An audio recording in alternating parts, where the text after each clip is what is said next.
Hi everyone, so I've made my way out to Atletico Madrid's long-awaited brand spanking new stadium. It's definitely brand new, but it's not particularly spanking. As you can see behind me, I've not been able to get anywhere near it, which goes a long way to explaining why it's taken them so long to actually move into this stadium.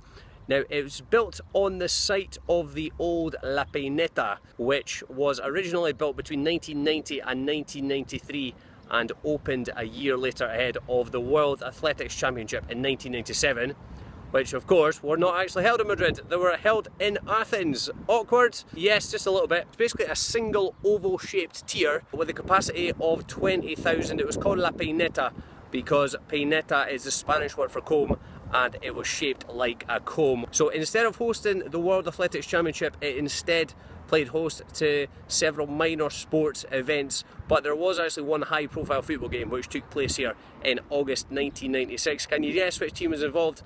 Yeah, you probably can. It was Atletico.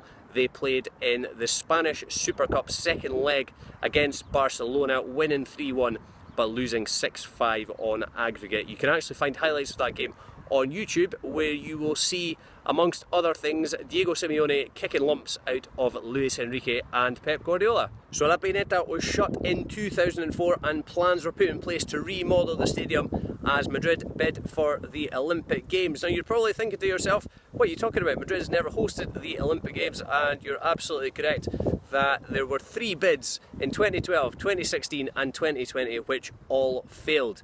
So the first contact Atletico Madrid had with the City Council about moving into the stadium came in 2007, when preliminary agreements were put in place to sell the Vicente Calderón to the council. They were going to demolish the stadium and turn it into flats, and Atletico were going to move into the Olympic Stadium behind me. Now, demolition work was started on La Pineta in 2011. There was still the possibility at that time of Madrid hosting the 2020 Olympic Games, but that soon ended in 2013. It became clear that Atletico Madrid could become the sole users of the ground. So at that time it was thought that Atletico would move into the stadium in August 2016, but as you can see, that has not happened for a variety of reasons. Kind of uncertainty over the possibility of hosting the Olympics, some difficulties with public funding, and also some petty bureaucratic disputes. So the land that the stadium sits on was owned by the City Council, but Atletico Madrid paid 30 million euros to acquire that land, which has theoretically sped up the moving in process, although they do still face quite a few obstacles and a bit of a race against time to move in by the start of next season. In fact, I think they've already admitted defeat and said it will be at least September before they're ready to move in. So they've had to pay an extra 30 million on top of that for extra construction work.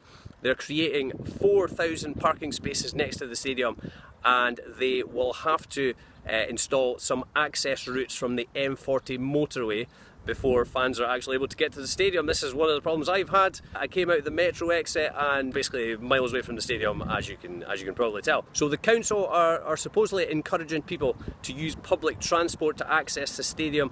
There is one metro exit at the moment, which is called Estadio Olímpico, funnily enough, Olympic Stadium. It's Metro Line 7. It's been recommended that there need to be 2 new metro stations put in place before the stadium opens. I haven't heard anything about that actually happening, although seemingly they're trying to improve Line 7. There's also been a recommendation for 1 commuter train line to be put in, but again, there has not been any approval for that being done. So the clock is ticking. There's been a lot of talk already about how Atletico Madrid might have to play the first 2 or 3 league matches away from home next season. If you are interested in seeing how the stadium moves forward, then you can actually follow them on Twitter at Metropolitano. So there are a few things about the move that haven't gone down too well with the Atletico Madrid fans. First of all, the name of the stadium, which is going to be called Wanda Metropolitano, a stadium called Wanda, named after the Chinese construction group Dailan Wanda, who own 20% of the shares in the club.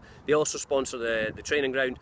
So yeah, they weren't particularly happy about that, but the addition of Metropolitano at the end has gone some way to appeasing the supporters. Metropolitano, if you remember from one of my previous videos, was the name of their first ever stadium before they played in the Vicente Calderón. The location is another kind of contentious issue. The old stadium, or the current stadium I should say, the Calderón, is in the southwest of Madrid, is quite close to the city centre, but this new ground is away out in the northeast, is quite close to the airport, so a lot of the fans who basically had the stadium on their doorstep before are up in arms about that decision. As for the stadium itself, it will hold 68,000 fans, that's 14,000 more than in the Vicente Calderón. 48,500 season tickets have already been reserved for the new season, the cheapest being €250, which is incredibly tempting, and the most expensive being €1,100, which isn't. The stadium has already bid to host the 2019 Champions League final, and Atletico have offered the ground as the permanent home for the Copa del Rey final, which currently gets shifted around the country depending on who plays in the final. The main question though is, will the atmosphere be as electric, be as legendary as in the Vicente Calderón? Time will tell, but one thing's for certain is that I'll be back in a few months to find out. If you've liked what you've seen, please remember to like, comment and share on social media. You can find the team on tour on Facebook, Twitter and Instagram, or don't forget to subscribe to my YouTube channel where you'll find all of the team on tour's vlog entries. Thanks for watching.